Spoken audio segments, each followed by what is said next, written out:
My name's Rebecca Lacey and I'm the Competition Manager of the VJBL. As I'm sure you are aware, as of round 1 of the 2011 Championship season, the VJBL will be making the transition from the traditional landscape orientation score sheet to a VJBL modified version of the internationally recognised FIBA score sheet. This change will occur for all age groups and all grades of the competition. Once you are familiar with the new format, the process itself is simplified with the possibility of errors reduced. This instructional DVD has been created to assist with the transition and provide direction on how to score using the new score sheet. So without further ado, let's get started. Oftentimes, you will find the game details are filled out prior to the game by the venue manager. However, during the 5-minute warm-up, it is the scorer's responsibility to ensure that the score sheet is filled out correctly. A correctly filled out score sheet prior to the game commencing should look as follows. Game details complete at the top of the score sheet, remembering Team A is the home or first listed team on the schedule. All players' numbers and names in the appropriate team box, remembering a maximum of 10 players can be listed and take the court in any one game. A reminder, as per the rules of operation, eligible players can be added to the score sheet at any point in the game. However, once all names are listed, the scorer shall draw a line through the remaining spaces. Coaches' names and assistant coaches, if relevant, should also be listed in the space provided.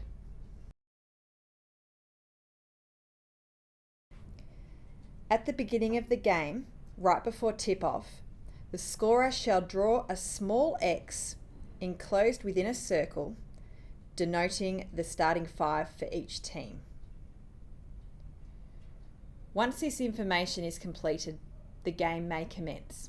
To ensure the score sheet is clear and easily followed, we recommend that the scorer uses 2 different colours of pen, preferably blue and red or black and red. Using one colour for the first and third quarters and one for the second and fourth quarters.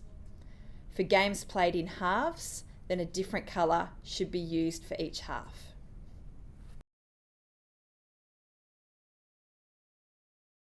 When a substitution is made and a player steps onto the court for the first time in the game, the scorer shall draw a small X, not circled, in the player in column. This is to identify that the player has entered the game. Once they have entered the game once, no further note needs to be made.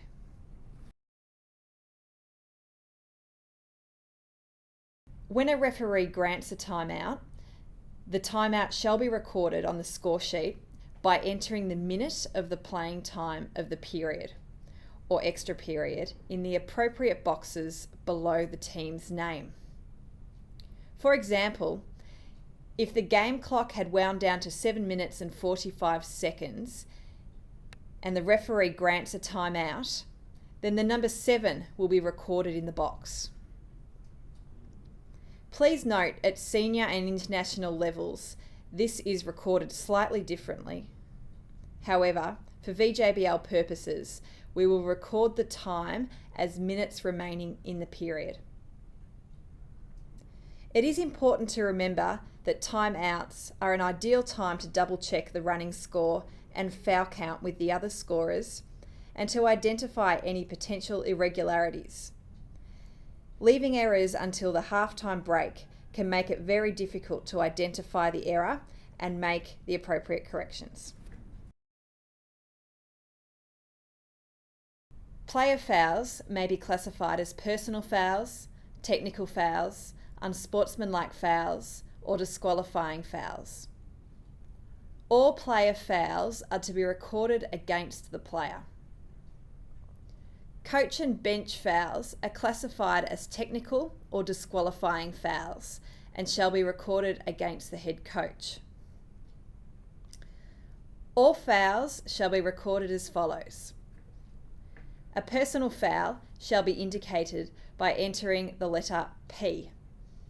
A technical foul shall be indicated by entering the letter T. An unsportsmanlike foul shall be indicated by entering the letter U. A disqualifying foul shall be indicated by entering the letter D. A technical foul against the coach for their personal or the bench's unsportsmanlike behaviour shall be indicated by entering the letter T in the space next to the coach's name. A technical foul against the coach for any other reason shall be recorded as a bench tech and indicated next to the coach's name with the letter B. Please note, this process again is slightly different at senior and international levels of competition. However, we have made some changes at VJBL level to simplify. It is imperative that when a floor official is calling a foul, that the scorer be very clear on the specific type of foul called, be that a personal, a tech foul, an unsportsmanlike foul, and so on. If you are unsure, please clarify with the official immediately. Do not enter the foul on the score sheet until you are clear.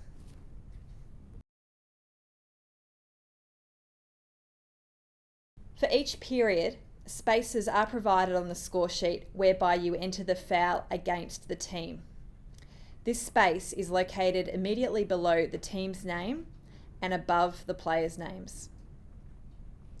Whenever a player commits a foul, be that a personal, tech, unsportsmanlike, etc., the scorer shall record the foul against the team of that player by marking the player's number in the designated spaces denoted team fouls.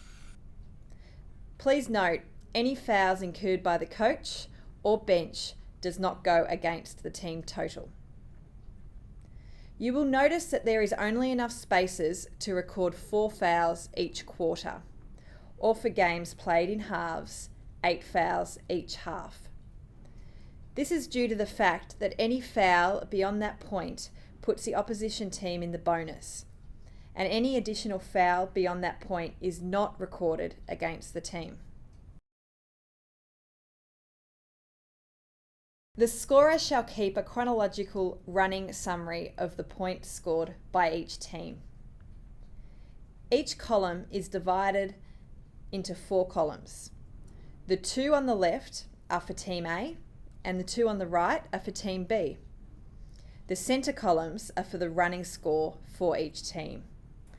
When a basket is scored, the scorer shall draw a diagonal line for any valid field goal.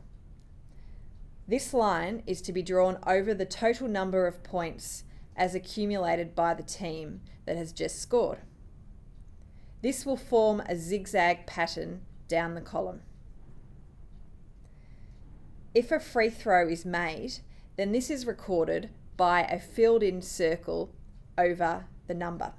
Then, in the blank space on the same side of the new total number of points, enter the number of the player who scored the field goal or the free throw. A 3-point field goal scored by a player shall be recorded by drawing a circle around the player's number. At the end of each period, be that quarter or half, the scorer shall draw a thick circle around the latest number of points scored by each team and a thick horizontal line under those points and under the number of each player who scored those last points. That score should then be entered in the scoring summary box located on the bottom left-hand side of the sheet. Remember, wherever possible, check the running score with the scoreboard. If there is a discrepancy, correct the error immediately. If required, call the referee to assist, identify and rectify the error.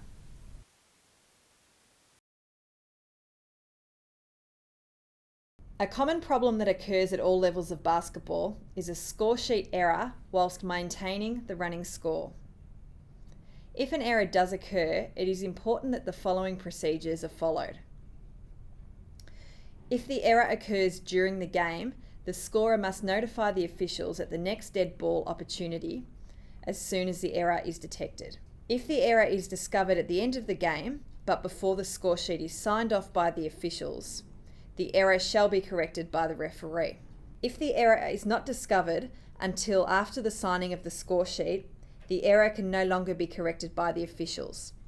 The referee must send a report into the VJBL and an investigation will be launched into the error and possible wrong result of the game.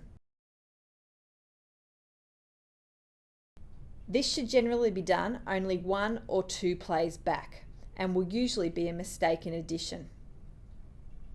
Communication between the scorers throughout the game will assist in preventing errors. However, if any corrections are made, they need to be marked with an asterisk and an explanation recorded at the bottom of the score sheet.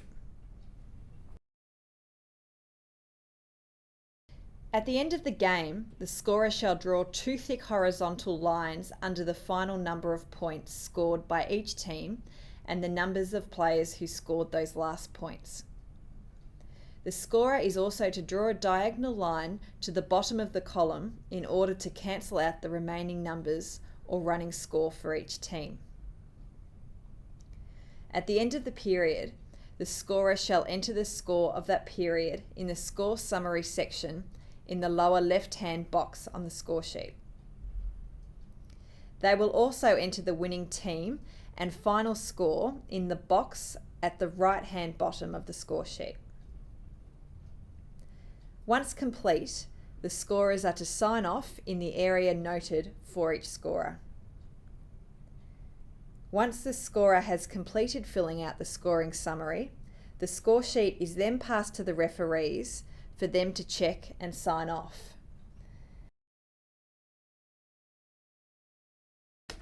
This brings us to the end of our instructional DVD. Additional support is available to anyone who has any questions or queries regarding the how-tos of scoring. The best way to have your queries answered are through the following channels.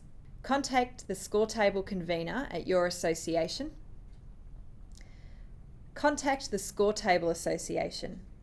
Their contact details are available on the VJBL website. Contact the VJBL office. Contact details as well as instructional summary sheets can be found on our website www.vjbl.com.au. We hope this DVD has answered some of your questions about the new VJBL score sheet. Happy scoring to you all.